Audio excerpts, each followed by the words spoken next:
Hey guys, what's up? I'm here with Sam. Sam got to do some real driving in the Mazda 2 this past weekend. Some of you have seen the other video that we put out where he was learning how to drive stick and was driving the Mazda 2, doing handbrake turns and stuff like that. We got to actually make a set of pedals for that, pedal extenders. Sam did his first weld. You did your first weld when you did that? Yes, it was very bright, and I couldn't see what I was doing, but while it's glowing, I've never done that. So while it was glowing, it's hard to see. Yeah. Even with the stuff on, yeah. Yeah, really, you can't really see where the thing is. Right. You can only see where it's glowing. Right. So very tricky. Very tricky. It's hard to do, but yeah. So Sam wanted to get back out there and do that again. We saw a video actually that was put out by Team O'Neill. And Team O'Neill put out a video about threshold braking, and actually I'll put that link to that in the description. And for anybody that doesn't know what threshold braking is, it's about controlling the brakes so you stop, usually in the shortest amount of time. Controlling your brake pressure. Not just slamming it, but right on the edge of slamming it, basically, because right on the edge of sliding, but you're not sliding. That's right. If you press too hard on your brake pedal and you don't have ABS or traction control on or whatever, you're going to just slide. And you will actually, especially like in snow, you'll just slide forever. That's what happened with my mom. It's true. She was braking down she was going like 15 miles an hour and was braking really lightly. Right. And she kept sliding. No, I think she was pressing it probably too hard. That's what, it's either way. Like, she was pressing it too light or too hard. Right. And then she just slid down the hill. It was like lightly, real slow into a sign. Like, very slight hit on the sign. But it dented the front of the car. It happens. Yeah. So threshold braking is useful for a lot of reasons. In the snow, on the gravel, on wet grass. Even on the street, it's there, but it's just, you can... Especially with our car, how light it is, like on tarmac, it's going to stop pretty quick, But even if you just slam on the brakes and you're going fast, you won't come to a stop as quick as if you threshold brake. So, so what Sam wanted to do was get a feel for that. He wanted to get a feel for how much to push the brake pedal, how little. Go for it, man. You're getting used to using the clutch when you're braking now, which is really good. So that's feeling much better to you, isn't it? A little bit, yeah. A little bit? Yeah, you're doing great. You're pulling away nicely.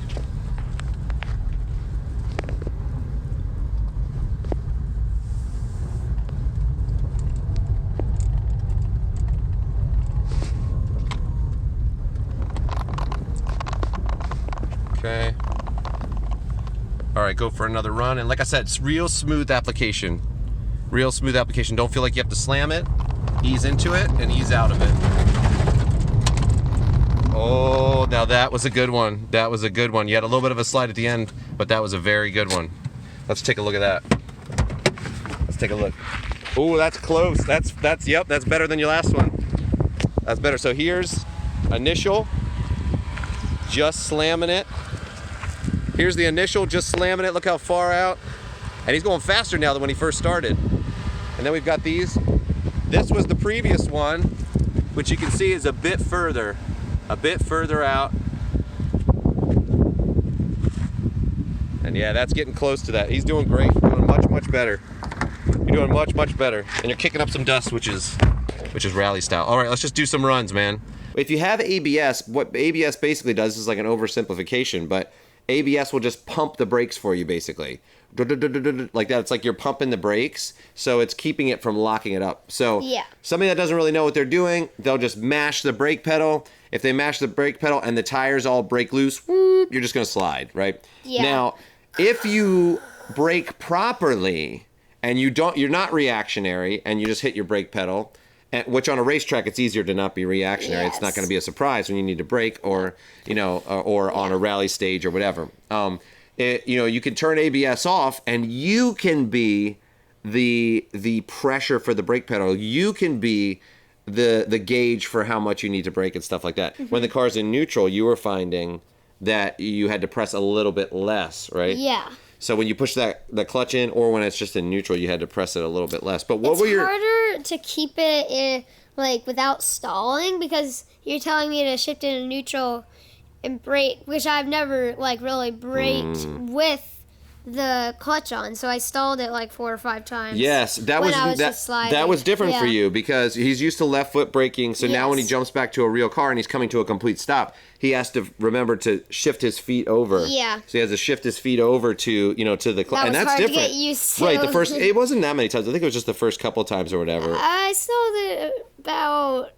Maybe 3 or 4. Yeah, maybe 3. That's not bad though. We went around a bunch. And we were until you got used to it. Yeah, we could show you that at the end. You were telling me to do this routine where I just went as fast as I could. I was braking and did a handbrake turn. Yes. So he would left foot brake or right foot brake and then push the clutch in, handbrake turn, power out of it, release the clutch and power out of it. And I was just going in circles doing that over and over again. Yeah. Kind of like an oval except dirt.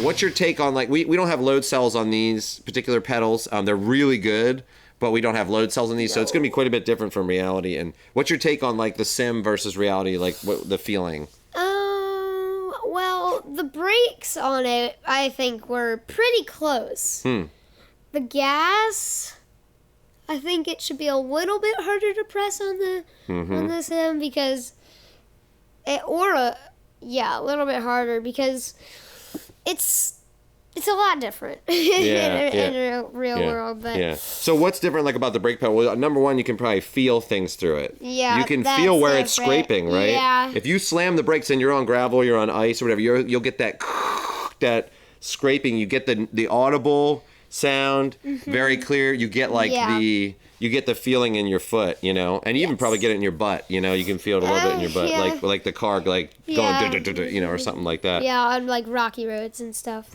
Yeah, in a real car, like when you press the gas, the weight shifts to the back of the car, and I noticed that it was going, it was skipping a little bit because it's front wheel drive. The Mazda 2's front wheel drive, so so that was. You were like, oh, I'm pressing it. You would let off a little bit when that happened. Yes. You get more. You get more feedback that way in real life, of course. But now with the brake pressure and stuff, how did you feel like that was different from a sim? It was harder to press. Harder to press on the actual car. Yes. Right. More difficult. Like you had to actually physically press it harder, or yeah. So did you find that it made it harder to be sensitive because of that? Yeah. Yeah, but you could kind of feel the point where it grabs a little bit easier. Yes, that's easier, but it's also harder to brake, so you have to push it down further to get to that point. I see. So there was more of a travel. It feels like you have to push it down further, but you don't really actually have to, but it feels like it because it's harder to press. So. Right. So we just wanted a quick session for Sam to be able to test all these skills and be able to learn all this stuff. And we want to create a list of exercises that he can do, like threshold braking, like looking where he wants to go, trail braking into a turn, like, handbrake turns, like all that stuff, like, and if we can get a couple different cones, like on that gravel, like just see how long it takes for you to get, like maybe just a little bit of a course. Actually, we should probably set up like maybe 3 cones, just see how fast we can get you.